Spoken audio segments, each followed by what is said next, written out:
नमस्कार, मैं हूं अंशुमान। क्रिप्टो काउंटर पर आपका स्वागत है। सुबह तक क्रिप्टो बाजार में सब कुछ ठीक ठाक चल रहा था, बाजार दायरे में था। लेकिन दोपहर के बाद बाजार में तेज गिरावट शुरू हो गई है और अब इस वक्त 3 बजे तक के बाजार में सभी करेंसी ने गोता खाया है। तो चलिए देखते हैं बाजार के भीतर का हाल क्या है। बिटकॉइन ने आज दोपहर 3 बजे 115,000 का डॉलर का स्तर तोड़ दिया। करीब करीब 3% की गिरावट के बाद 112,000 डॉलर के आसपास है। बाजार को ईटीएफ में बढ़ रही बिकवाली ने डराया है और कोई नई अच्छी सकारात्मक खबर नहीं है बिटकॉइन के लिए। इथेरियम करीब करीब 6% टूट गया है और अब 4200 से नीचे है। करेक्शन का खतरा बने रहने की चेतावनी है। एक्सआरपी 2 माह के सबसे निचले स्तर तक टूट गया है, अब करीब 2.81 डॉलर पर है।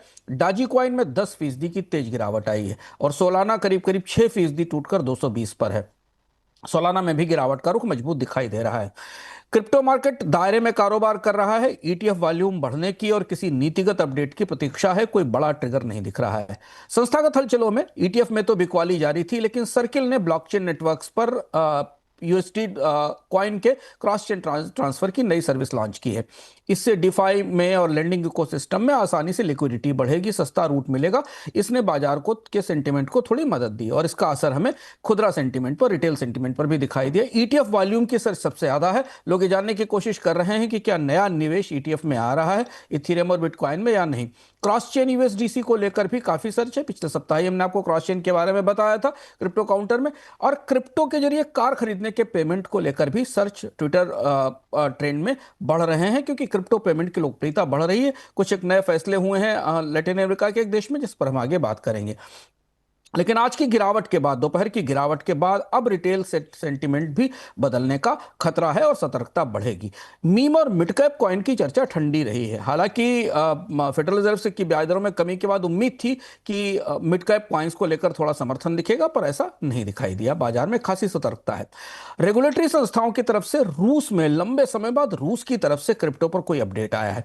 रूस ने कहा है कि अब आगे रूस में क्रिप्टो माइनिंग पर कोई नया प्रतिबंध नहीं लगाया जाएगा। अन्य देशों के विपरीत रूस ने जो घरेलू माइनिंग माइनिंग करने वाले लोग हैं, उन्हें मार्केट में स्थिरता दी है और उन्हें फ्लो बढ़ाने की छूट दी है। क्रिप्टो माइनिंग में भारी बिजली खर्च होती है और इसलिए दुनिया के देश इसकी लिमिटेड तौर पर, सीमित तौर पर मंजूरी देते हैं।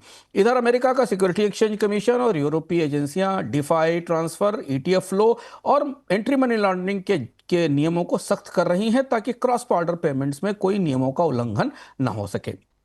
एक्सचेंज और कारपोरेट की खबरें आज सबसे अहम है और यहां से क्रिप्टो को लेकर एक उत्साह बनता दिख रहा है। कुछ कुछ अलग अलग हिस्सों में टोयोटा, बीवाईडी और यामाहा, इन 3 ऑटोमोबाइल कंपनियों ने बोलीविया में आधिकारिक रूप से क्रिप्टो पेमेंट की पार्टनरशिप घोषित कर दी है। यानी उपभोक्ता बिटकॉइन, ईथर और यूएसडीसी स्टेबल कॉइन के जरिए वहां गाड़ियां और बाइक खरीद सकते हैं। ये क्रिप्टो पेमेंट की स्वीकार्यता या पेमेंट सिस्टम में क्रिप्टो की स्वीकार्यता बढ़ने का एक महत्वपूर्ण संकेत है या शुरुआत है। इधर मिड कैप एक्सचेंज नए लिस्टिंग, पेमेंट और रूट्स को जोड़ रहे हैं और डिफाई टूल्स को थोड़ा मजबूत करने की कोशिश कर रहे हैं। सर्किल का क्रॉस चेन यूएसडीसी फीचर अब डिफाई लिक्विडिटी में बेस रेमिस्टेंस में और स्मार्ट ट्रांजेक्शंस में तेजी लाएगा और इसलिए पेमेंट सिस्टम्स में क्रिप्टो के और स्टेबल कॉइन के इस्तेमाल के बढ़ने की संभावना है। धोखाधड़ी और हैकिंग की दुनिया से एक कल महत्वपूर्ण रिपोर्ट आई। चेन एनालिसिस की रिपोर्ट बताती है कि सितंबर में क्रिप्टो संबंधी साइबर हमलों में 169% की सालाना बढ़ोतरी हुई है। इसमें हैक्स, स्कैम, सभी तरीके के हमले शामिल हैं और सबसे ज्यादा खतरा डिफाई प्रोटोकॉल को है। डिसेंट्रलाइज फाइनेंस के प्रोटोकॉल की चोरी के मामले सबसे ज्यादा बढ़ रहे हैं। बड़े एक्सचेंजों ने अपना केवाईसी तेज किया है और ट्रांजेक्शन्स की मॉनिटरिंग बढ़ा दी है। अगले 24 घंटे का आउटलुक कुछ इस तरीके का दिख रहा है।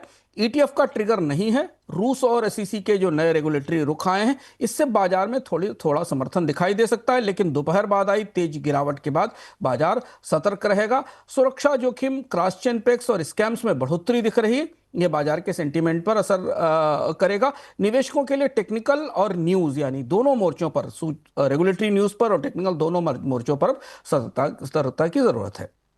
अब हम आ गए हैं अपने आखिरी सेक्शन में, जो है विजडम का।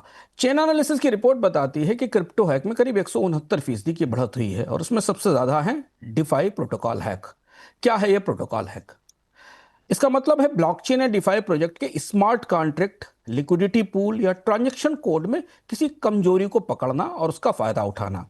सबसे आम वजह यह है कि कोडिंग गलत होती है, ऑडिट में चूक होती है या जल्दबाजी में अपडेट करने में जटिल डिजाइन पर ध्यान नहीं दिया जाता। कभी कभी वॉलेट क्लेमिंग का सिस्टम कमजोर होता है, और जब भी कोई हैकर इन कमजोरियों को पकड़ लेता है तो वह फंड चुराने या ट्रांजैक्शन बदलने वाला जो कोड है वो अंदर अंदर उस पूरे सिस्टम में डाल देता है, और कुछ ही मिनटों में सब कुछ गायब हो जाता है।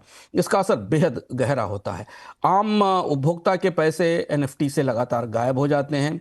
प्रोटोकॉल में चोरी के कारण टोकन की कीमत में भारी गिरावट होती है, और पूरी डिफाई इंडस्ट्री की साख पर गहरी चोट लगती है। DeFi industry, decentralise finance industry अब शुरू हो रही है, जिसमें आप क्रिप्टो का इस्तेमाल तरह तरह से कर्ज देने में, उसके ऊपर ब्याज लेने में और कई फाइनेंशियल इंस्ट्रूमेंट्स में कर सकते हैं। इस तरीके के हमले या इस तरीके के प्रोटोकॉल चोरियां फंड फ्लो को भी और इस पूरी व्यवस्था में इनोवेशन को भी पे ही असर डालते हैं। तो स्मार्ट कॉन्ट्रैक्ट और डिफाई प्लेटफॉर्म सिर्फ नए फीचर से मजबूत नहीं हो पाएंगे, इसमें ऑडिट और बेहतर प्रबंधन की सतर्कता की जरूरी है, क्योंकि डिफाई की असली ताकत खुलापन है, लेकिन जितना ओपन है खतरा उतना ही ज्यादा है। क्रिप्टो काउंटर में आज इतना ही। कल फिर लौटेंगे नए अपडेट्स के साथ।